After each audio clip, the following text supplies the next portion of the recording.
ನಮಸ್ತೆ ಸ್ನೇಹಿತರೆ, ಇವತ್ತಿನ ವಿಡಿಯೋದಲ್ಲಿ ಗರಿಗರಿಯಾದ ಟೊಮೆಟೊ ಚಿಪ್ಸ್ ಮನೆಯಲ್ಲೇ ಹೇಗೆ ಮಾಡೋದು ಅಂತ ನೋಡೋಣ.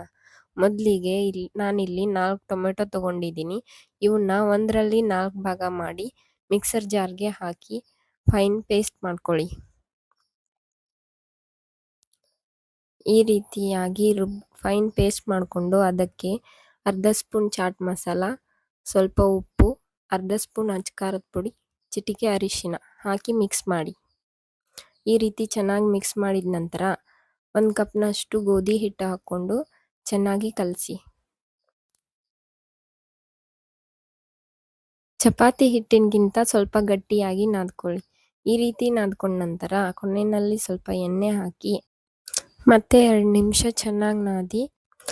ಈಗ ಹಿಟ್ಟು ರೆಡಿಯಾಗಿದೆ. ಇದನ್ನು 10 ನಿಮಿಷ ಮುಚ್ಚಿ ನೆನೆಯೋದಕ್ಕೆ ಬಿಡಿ. ಈಗ ಕೊನೆಯಲ್ಲಿ ಹಾಕೋದಕ್ಕೆ ಮಸಾಲ ರೆಡಿ ಮಾಡ್ಕೊಳ್ಳೋಣ.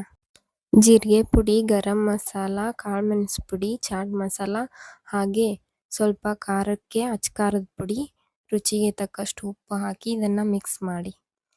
ಈ ರೀತಿ ರೆಡಿ ಮಾಡಿ ಇಟ್ಕೊಳ್ಳಿ. ಈಗ ಹಿಟ್ಟು ನೆನೆದಾಗಿದೆ. ಈಗ ಈ ಹಿಟ್ಟನ್ನು ಕೈಯಿಂದ ಮತ್ತೆ ಸ್ವಲ್ಪ ಚೆನ್ನಾಗಿ ನಾದ್ಕೊಳ್ಳಿ. ಈ ರೀತಿ ನಾದ್ಕೊಂಡ ನಂತರ ಇದರಿಂದ ಚಪಾತಿ ಹಿಟ್ಟಿನ ಥರ ಉಳ್ಳೆಗಳನ್ನಾಗಿ ಮಾಡ್ಕೊಳ್ಳಿ. ಈ ರೀತಿಯಾಗಿ ಮಾಡಿಕೊಂಡು ಇದನ್ನು ಚಪಾತಿ ಹಿಟ್ಟಿನಗಿಂತ ತುಂಬ ತೆಳ್ಳಗೆ ಲಟ್ಟಿಸಿ. ಈ ರೀತಿಯಾಗಿ ಲಟ್ಟಿಸಿ ನಾನಿಲ್ಲಿ ತೋರಿಸ್ತಾ ಇದ್ದೀನಿ ನೋಡಿ, ಇಷ್ಟು ತೆಳ್ಳಗಿದ್ರೆ ಸಾಕು. ಈಗ ಇದನ್ನು ಸೈಡ್ಸ್ ಎಲ್ಲ ಕಟ್ ಮಾಡಿ ತೆಗೆದಿಟ್ಕೊಳ್ಳಿ.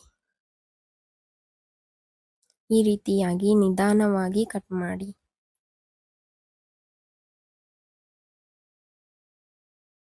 ಇದನ್ನು ಮತ್ತೆ ಯೂಸ್ ಮಾಡ್ಕೋಬಹುದು.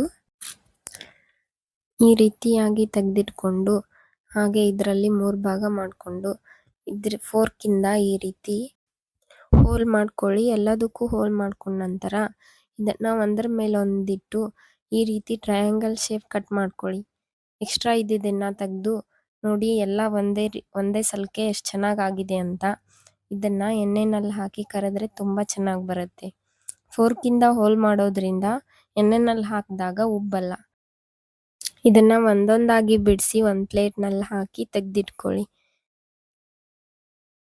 ಎಲ್ಲದನ್ನು ಒಂದೇ ಸಲಕ್ಕೆ ಮಾಡಿ ಇಟ್ಕೋಬಹುದು. ಒಂದೊಂದೇ ಬ್ಯಾಚ್ನ ಸಹ ಮಾಡಿ ಕರ್ಕೋಬಹುದು. ಈಗ ಎಣ್ಣೆ ಬಿಸಿ ಆಗಿದೆ. ಇದನ್ನು ಒಂದೊಂದಾಗಿ ಹಾಕ್ತಾ ಇದ್ದೀನಿ. ಇದನ್ನು ಮನೆಯಲ್ಲಿ ಮಕ್ಕಳಿಗೆ ಮಾಡಿಕೊಡಿ, ತುಂಬ ಇಷ್ಟಪಟ್ಟು ತಿಂತಾರೆ. ಹೊರಗಡೆ ತಿಂಡಿ ಕೊಡೋದಕ್ಕಿಂತ ಈ ರೀತಿ ಮನೆಯಲ್ಲೇ ಮಾಡಿಕೊಟ್ರೆ ಹೆಲ್ದಿ ಕೂಡ ಹಾಗೆ ರುಚಿ ಕೂಡ ಇರುತ್ತೆ.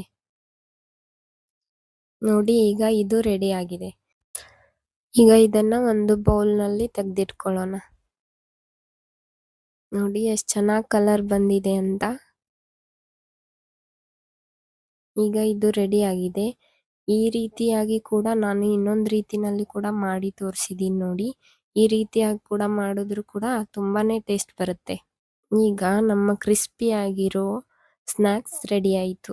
ನೋಡಿ ಎಷ್ಟು ಕ್ರಿಸ್ಪಿಯಾಗಿ ಬಂದಿದೆ ಅಂತ. ಕ್ರಿಸ್ಪಿ ಅಷ್ಟೇ ಅಲ್ಲದೆ ಟೇಸ್ಟಿ ಕೂಡ ಇರುತ್ತೆ, ಹಾಗೇನೆ ಹೆಲ್ದಿ ಕೂಡ. ಇದನ್ನು ನೀವು ಮನೆಯಲ್ಲಿ ಟ್ರೈ ಮಾಡಿ ಹೇಗೆ ಬಂದಿತ್ತು ಅಂತ ಕಮೆಂಟ್ ಹಾಕೋದನ್ನು ಮರಿಬೇಡಿ. ಹಾಗೇನೆ ಈ ವಿಡಿಯೋ ನಿಮಗೆ ಇಷ್ಟ ಆದರೆ ಲೈಕ್ ಮಾಡಿ, ಶೇರ್ ಮಾಡಿ, ಸಬ್ಸ್ಕ್ರೈಬ್ ಮಾಡಿ.